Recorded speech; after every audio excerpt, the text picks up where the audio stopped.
아깝시고 영화인문학 제9편입니다. 오늘 영화는 내 사랑입니다. 영화 줄거리를 잠시 말씀드리고 들어가겠습니다. 캐나다의 화가 모도와 에버레스의 사랑 이야기를 담은 실화를 기반으로 한 영화입니다.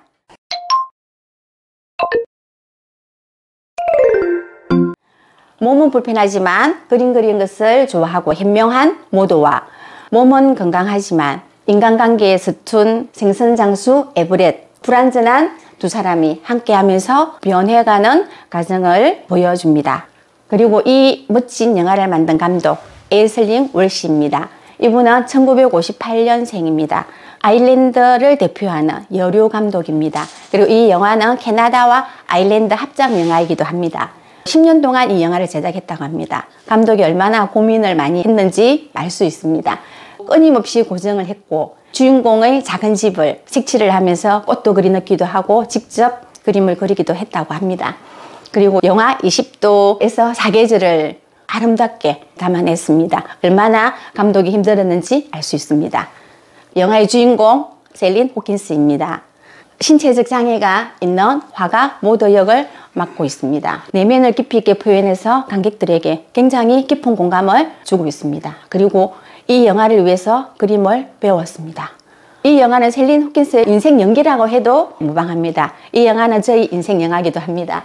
그리고 독특한 마스크로 굉장히 좋은 인상을 주고 있습니다. 남자 주인공입니다. 에단 호크. 사회성이 결여된 생선장수 에버렛 역을 맡고 있습니다. 아내가 이 시나리오를 먼저 봤다고 합니다. 너무 감동을 받고 울었다고 합니다. 그래서 아내가 적극적으로 이 영화를 하라고 추천을 했다고 합니다. 여기에서도 최고의 연기를 보여주고 작품을 빛내고 있습니다. 이 두 사람을 캐스팅한 것은 감독님의 신의 한 수였습니다. 에단 호크는 연기도 잘하지만 글도 잘 쓰고 그림도 잘 그립니다. 여기 에단 호크가 했던 말을 말씀드리겠습니다. 영화 속 모두가 보여준 창조성이야말로 우리 모두에게 존엄을 알린다고 합니다. 아름다운 손바닥만한 크리스마스 카드에 그려진 세상을 보고 사람들은 숨을 멈추고 카드를 바라봅니다. 모두가 세상에 걷는 외침이죠. 난 이렇게 살기로 했어. 주어진 내 삶은 아름답지 않지만 난 아름답게 보기로 했어. 난 이렇게 살 거야. 그림 속의 그녀의 외침을 들은 사람들은 모두 그녀의 인생을 사고 싶어 합니다. 그리고 감독 에이슬링 월시의 메시지입니다. 예술가와 생선장수.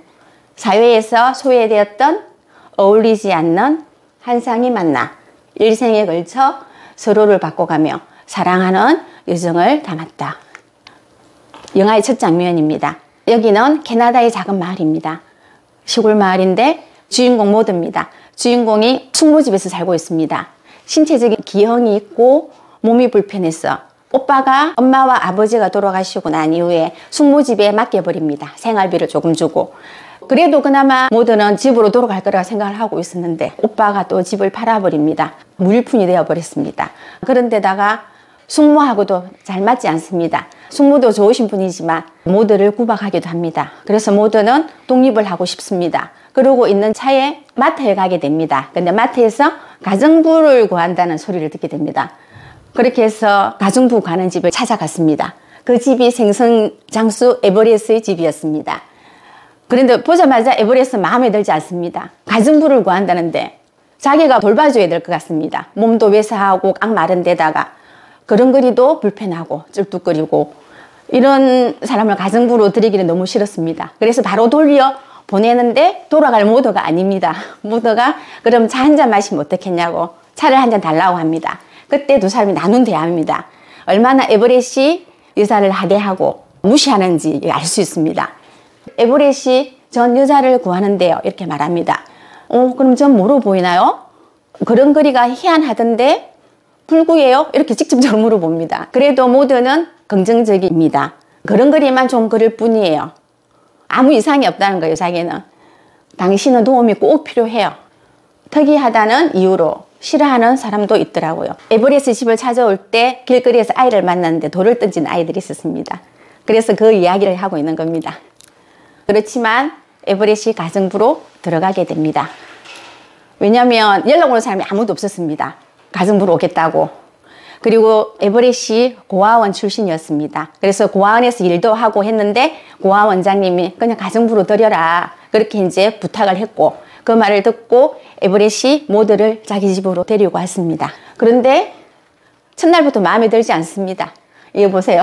뭘 해야 될지 모르니까 뭘 해야 되냐고 물어봅니다. 그러니까 하나하나 내가 알려줘야 돼 하면서 화를 내면서 나가라고 막 소리를 지릅니다. 모두도 지지 않고 나갈게요 하고 소리를 질렀는데 뒷날 이렇게 하고 있습니다. 모두가 숙모집에 가도 되지만 가고 싶지 않았고 이렇게 성설하고 있고, 에버렛은 그냥 무심코 바라보고만 있습니다. 나가라 소리를 안 합니다. 그러면서 이 여자는 나한테 필요한 사람일 수도 있겠다 생각하고 있는 장면입니다. 근데 또 이렇게 난리가 납니다. 모두가 개를 약간 야단을 치고 있는데 에버렛이 보더니 갑자기 소리를 지릅니다. 걔한테 뭐라 한다고 지금 화가 났습니다. 그러면서 이 집의 서열을 알려주지 하면서 나, 개, 닭, 그 다음이 당신이야. 그렇게 소리를 지르고 폭력적인 언어를 지금 사용하고 있습니다. 밤이 되었습니다. 어쩔 수 없이 두 사람은 2층 다락에 침대 하나에 잘 수밖에 없습니다. 그래서 같이 한 이불 속에 잠을 잡니다. 근데 이게 소문이 납니다. 그러다 보니까 숙모가 이렇게 말합니다. 네가 에버렛의 성노예라는 말이 바다하더구나. 모두가 이렇게 말합니다. 부부라면 괜찮았을까요? 모두는 결혼이 하고 싶었습니다. 에버렛과 인정받고 싶었고, 저는 이 장면을 보면서 너무 놀랐습니다. 에버렛의 친구가 집에 찾아옵니다. 그러면서 모두를 처음 보고는 어디서 자냐고 어떻게 사냐고 이렇게 물어보니 모두가 장난처럼 농담으로 이렇게 말을 합니다. 우리 두 사람이 살기에는 넓어요. 아늑해요. 이렇게 이야기하는데 갑자기 에버렛이 모두의 뺨을 때려버립니다. 영화를 보시면 이렇게 때리는 소리가 장난이 아닙니다. 깜짝 놀랍니다. 그리고 들어가라고 막 소리를 지르면서 집 안으로 내쫓아 버립니다. 모두의 심정이 어땠을까 한번 생각해 볼 수 있는 부분입니다. 그때 모두의 눈에 들어왔던 페인트가 있었습니다. 이거는 물감이 아닙니다. 페인트입니다. 선박용으로 사용하고 남은 페인트를 에버렛이 집에다 갖다 놓은 게 있었습니다. 그래서 페인트를 보는 순간 모두가 그림을 그리고 싶어집니다. 그리고 집에 그림을 하나씩 그리기 시작합니다. 그런데 이상하게도 에버렛은 그림 그리는 모두를 말리지는 않습니다. 화를 내지도 않고 집을 예쁘게 꾸미라고 합니다. 이 얼굴 보세요. 에버렛 인상이 굉장합니다. 저 뒤에 그림을 보면 집에 직접 그렸던 그림들입니다. 에버렛은 정말 무식한 마초입니다. 글을 또 잘 모릅니다. 그 글을 대신해서 써주기도 합니다. 그리고 하루하루 모두가 집을 예쁘게 꾸며가고 있습니다. 그런데 어느 날 이웃집 여자 산드라가 방문을 합니다.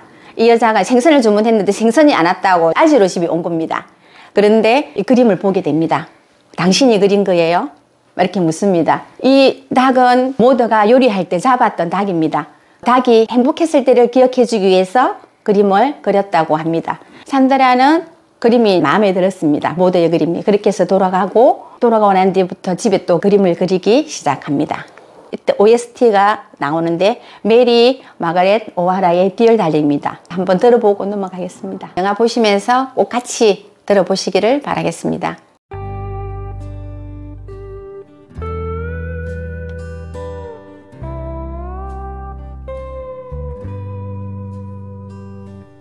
Why would you run? A big stars above, a thing of such beauty must be called love. 모두가 외상장부를 만들었습니다. 에버렛이 글을 모르기 때문에 모두가 다 글을 썼고 자기가 만든 카드에다가 외상장부를 만든 것입니다. 그러다 보니까 카드를 가지고 산드라 집에 갔습니다. 가지고 있는 게 모두가 그린 카드입니다. 그런데 산드라는 생선에는 관심이 없습니다. 모두의 카드를 보고 너무 마음에 들어서 당장 주문을 합니다. 근데 이때 에버렛과 산드라가 흥정을 해가지고 가격도 정합니다. 모두가 하는 말이 있습니다. 당신 흥정 너무 잘하네요. 또 칭찬을 해줍니다. 에버렛은 모두에게 화를 냈지만 모두는 에버렛에게 계속 칭찬을 해주고 있습니다. 모두가 사랑받는 방법은 상대에게 칭찬해주는 게 아닌가 하는 생각을 해보는 부분이었습니다. 산드라 이후에 모더의 그림이 더 잘 팔리고 알려집니다. 모더의 집에 그림을 판다고 하면서 그림을 밖에다가 내놓고 판매를 하기 시작했습니다. 집안일을 할 수가 없습니다. 모더가 그림 그린다고 바빠가지고. 그러니까 이 남자가 나는 빗자루질만 해줄 거야. 다른 건 당신이 해. 화를 내면서도 또 해줍니다. 빗자루질을 하면서 먼지가 막 앉으니 모더가 웃으면서 먼지 앉는다고 하면서 문을 닫고 이래 합니다. 그래도 에버렛은 말을 하지 않습니다. 이미 모든 것이 모두에게 넘어간 듯한 느낌이 듭니다. 그리고 방충망을 또 달아달라고 합니다. 파리가 들어온다고. 근데 무슨 방충망 같은 소리 하네 막 이러면서 화를 냈던 에버렛이 또 방충망을 달아줍니다. 모두의 말대로 모든 것이 되어가고 있습니다. 이렇게 모두가 웃고 있습니다. 화를 냈던 에버렛이 자기가 원하는 대로 다 해주고 있으니 모두가 저렇게 웃고 있습니다. 어느 날 저녁에 또 산드라가 찾아옵니다. 오늘은 큰 그림을 보고 싶어서 찾아왔다고 합니다. 저 뒤에 있는 그림은 보세요. 초록도 있고 빨강도 있습니다. 여름도 있고 가을도 있고 모두의 그림에는 사계절이 다 들어가 있습니다. 그냥 비논리적입니다. 왜? 모두는 그렇게 말했습니다. 내가 좋아하는 거, 예쁜 거, 담고 싶은 것만 담고 있다고 합니다. 그러니까 뭐 가을 그림이라고 가을 그림이 아닙니다. 한 그림 속에 사계절이 다 들어가 있습니다. 산드라가 저 그림을 마르지도 않은데 사가지고 가려고 합니다. 그런데 에버렛이 바로 흥정을 하고 돈을 받아버렸습니다. 아직 완성이 되지도 않은 그림인데 그때 모더가 안 된다고 이 그림은 팔 수 없다고 합니다. 완성되지 않았다고. 그렇게 말하는 순간 에버렛이 받았던 돈을 바로 산드라에게 내어줍니다. 에버렛도 고생을 많이 했습니다. 자라면서. 그러다 보니까 구두쇠고 인색합니다. 그런 에버렛이 돈이 들어오니까 너무 좋은 거죠. 그렇지만 이제는 돈보다는 모두의 마음을 읽어주고 모두의 생각을 들어주고 있습니다. 그리고 에버렛이 밤에 모두와 자고 싶어 합니다. 그런데 모두가 이렇게 말합니다. 안 된다고. 정말 할 것 같으면 결혼을 해야 된다고 말합니다. 자기의 아픈 과거를 또 말을 합니다. 20살 때 기행을 낳았다고. 근데 그 아이가 죽었다고 합니다. 그래서 이제 결혼을 하지 않고는 남자와 잠을 자지 않겠다. 이렇게 선포를 합니다. 근데 그 뒷날 모두에게 에버렛이 차를 타가지고 나와서 이렇게 말을 합니다. 에버렛의 인간관계가 얼마나 서툴었는지 보여주는 장면입니다. 사람들이 난 싫다고 말합니다. 그때 모두가 이렇게 받아칩니다. 사람들도 당신 싫어해요. 그런데 나는 당신 좋아요. 자기의 속마음을 에버렛에게 이렇게 보여줍니다. 그렇게 해서 두 사람이 결혼식을 하게 됩니다. 여기도 또 모두의 뜻대로 지금 되고 있는 겁니다. 하기 싫었습니다. 에버렛은 왜 돈 든다고 그냥 살면 되지 왜 결혼을 하냐고 막 그렇게 말했는데 모두의 뜻대로 다 되어가고 있습니다. 어떻게 마초 같은 남자를 변화시키는지 지금 보여주고 있는 장면입니다. 그런데 이날도 또 칭찬을 합니다. 당신 멋져요. 그리고 이 선수를 보면은 두 사람 항상 이렇게 걸어가다 보면은 걸음걸이가 느리다 보니까 모두가 따라가고 에버렛이 먼저 갔거든요. 그런데 수레에 태워서 밀고 다닙니다. 물론 그날 결혼식 날이었기도 했지만 모두의 영향으로 에버렛이 변화가 되고 있는 장면입니다. 손수를 타고 이들이 어디를 갈까요? 결혼식 날인데 신혼여행을 가야 되죠.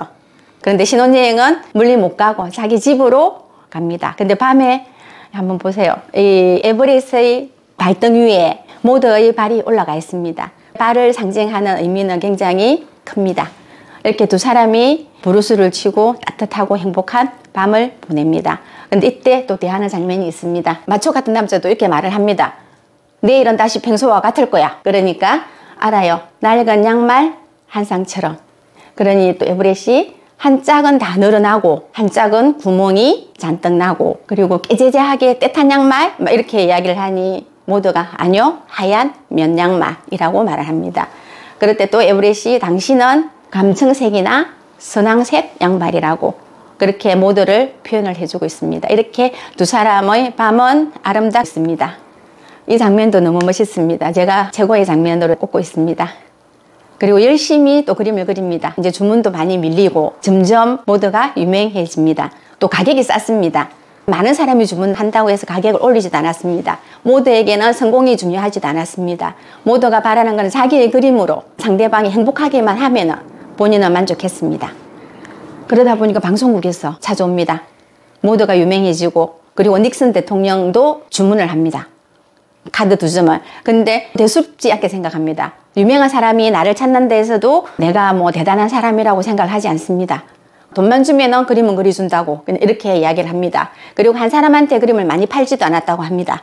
왜냐하면 많은 사람들이 자기의 그림을 기다리고 있기 때문에, 그리고 큰 행사가 있어도 초대를 받아도 가지 않았다고 합니다. 고객이 자기의 그림을 기다리고 있기 때문에 그 그림을 그려야 된다고. 유명한 거 하고는 거리가 멀고, 그 이후에도 돈이 많아도 그 집에서만 살았습니다. 그리고 저축을 하는 게 아니고 에브렛이 돈을 받으면 받은 걸 모두 다 자기 집에다가 숨겨놨습니다. 모두는 아예 돈은 관심이 없었습니다. 방송국에서 사진을 찍자고 합니다. 실제 있는 장면입니다. 자기가 그린 작품을 손에 쥐고 웃으면서 자기 작품을 소개하고 있습니다. 그런데 이 마초 같은 남자 표정이 어떻습니까? 모두가 유명해지면 유명할수록 불편합니다. 방송을 했는데도 불구하고 좀 친절하게 해야 되는데 친절하게 하지 않고 집안일을 자기가 다 한다면서 방송에다 둘둘대면서 자기는 나쁜 사람으로 소문이 나고 모두는 친절한 사람으로 소문이 납니다. 뭐 당신만 착하다고 한다고 막 되게 싫어합니다. 그러면서 숙모집을 찾아갑니다. 숙모 죽기 전에 한번 봐야 된다고 찾아갔는데 숙모가 이렇게 말합니다. 끝내 행복을 찾은 건 우리 집안의 너뿐이구나. 후회를 남기고 싶지 않아 말을 한다면서 기형아 아기에 대한 이야기를 합니다. 모두는 기형한 줄 알았는데, 그래서 죽은 줄 알았는데 그게 아니라고 합니다. 그때 친오빠 찰스가 너가 몸이 불편해서 아이를 키울 수 없을 거라고 생각했다고, 그러면서 잘 사는 집에다 팔았다고 합니다. 이 이야기를 듣는데 마음이 어땠을까요? 모두가 자기는 죽었다고 생각했던 딸이 살아 있습니다. 그러고 난 이후에 우리 딸이 살아있다고 에브렛에게 이야기합니다. 근데 에브렛이 지금 화가 나 있습니다. 매일 아침도 사람 천지, 저녁에도 사람 천지, 내가 결혼을 잘못한 것 같다고, 당신 잘못 만났다고, 같이 살기 싫다고 막 이야기를 합니다. 두 사람이 지금 차 안이거든요. 가다가 모더가 내려버립니다. 모더가 갈 수 있는 곳은 주위에 산드라 집밖에 없었습니다. 산드라는 모더가 너무 신기하고 너무 부럽습니다. 그런 그림을 그려내는 모더가. 그래서 두 사람이 이렇게 또 대화를 합니다. 모두 그림 그리는 거 가르쳐 줄 수 있어요? 이렇게 이야기하니 그건 아무도 못 가르쳐요. 그리고 싶으면 그리는 거죠. 외출을 자주 안 해서 기억에 남는 장면을 그려요. 만들어내는 거죠. 그러니까 산드라가 아직도 그 창작열의 원천이 뭔지 모르겠어요. 글쎄요, 저는 바라는 것이 없어요. 붓 한 자루만 있으면 아무래도 좋아요.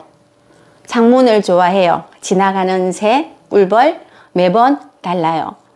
내 인생 전부가 이미 저 액자 속에 있어요. 바로 저기요 하면서 창문을 가리킵니다. 근데 두 사람이 떨어져서 많은 시간을 보냈습니다. 그러다 보니 모더는 에브렛을 그리워하고 에브렛은 모더를 그리워합니다. 그렇게 해서 에브렛이 모더를 찾아옵니다. 에브렛이 이렇게 이야기합니다. 내 아내인 모더가 보여. 처음부터 그랬어. 그러니까 내 곁을 떠나지 않으면 좋겠어. 그러니까 모더가 내가 왜 떠나? 당신은 나보다 훨씬 나은 사람이니까. 아니야, 난 못 떠나. 당신과 있으면 더 바랄 게 없는데 아무것도. 이렇게 말을 합니다. 떨어져 있으면서 두 사람의 사랑을 더 확인할 수 있는 시간이 되었습니다. 그런데 에브렛이 갑자기 흰집 앞에 차를 멈춥니다. 딸이 한 명 보입니다. 에브렛이 마초 같은 남자이긴 하지만 마음은 굉장히 따뜻한 사람입니다. 딸이 살고 있는 집을 데리고 갔습니다. 근데 가까이 가서 볼 수는 없습니다. 그러다 보니까 멀리서 딸을 지켜봅니다. 아, 부족한 게 아무것도 없어. 너무 예쁘게 잘 자랐어. 너무너무 기뻐합니다. 모두는 모든 것을 다 가진 사람처럼 보입니다. 모든 사람한테 사랑을 받고 있고 죽었다고 생각했던 딸도 잘 자라고 있었습니다. 그리고 겨울이 되었습니다. 겨울에도 계속 그림을 그립니다. 힘이 들수록 더 그림을 그립니다. 왜? 그림을 그리면 모두는 행복하니까요. 그런데 갈수록 몸이 더 안 좋아집니다. 의사가 찾아왔는데 이제 담배도 피우지 말라고 합니다. 폐기종을 앓고 있다고 합니다.